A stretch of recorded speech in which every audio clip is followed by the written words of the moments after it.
waxaan muuqaalkan kaga jawaabayaa laba su'aalood oo kala ah.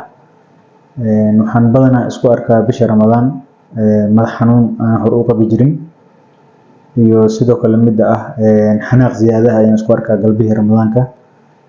Labadaas ciladood xanuun miyaa mase maxaa keeni karo? Haddii aan ka bilaabo midda madax xanuunka ah, madax xanuunka badanaa oo xilliga Ramadaanka la isku arko qofkan uusan hore u qabi jirin, waxaa badanaa keeni karo laba arrimood.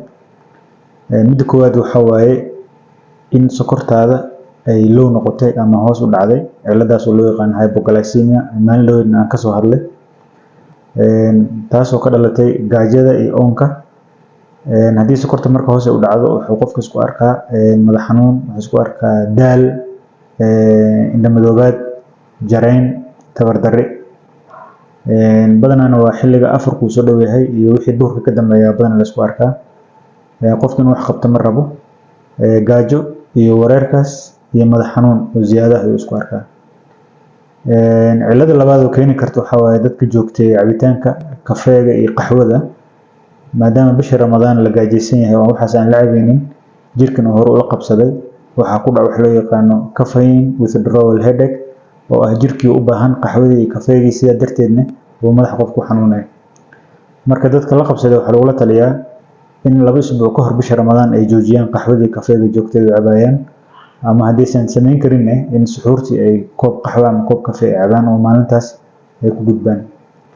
Midda ku saabsan sida looga hortagi karo sokorta inay kaa dhacdo iyo inaad gaajo dareentid bisha Ramadaan, waxay ku xiran tahay badanaa suxuurta waxaa cunaysid ay ku xiran tahay. Marka fadlan ku laabo cashirkii aan kaga soo hadlay cuntooyinka ku habboon in lagu suxuurto si aysan sokorta kaaga dhicin. Midda ku saabsan xanaaqa, badanaa iyadana waxaa keeni kara waxaa ka ah sokortoo dhacdo, iyada laftirkeed xanaaq ay leedahay iyo qofka dabcigiisu isbedelo, dulqaad la'aan iyo kacsanaan. Oo marka badanaa qofku isku arki karaa labada ciladood isla socdo, xanaaqa iyo madax xanuunka. Cilada labaad waxaa waaye hurdo yarida, iyadana xanaaq ziyaada ay keentaa maadaama habeenkii badanaa la soo jeedo bisha Ramadaan. Qofkan uu dhici karto inuusan helin hurdo ku filan sida uu maalinta shaqo u galo. Qofka marka moodka ka qasmayo, xanaaq badan uu isku arkaa, dulqaad la'aan. Midda saddexaad oo xanaaqa keento, dadka balwadda leh oo sigaarka joogtada u cabo.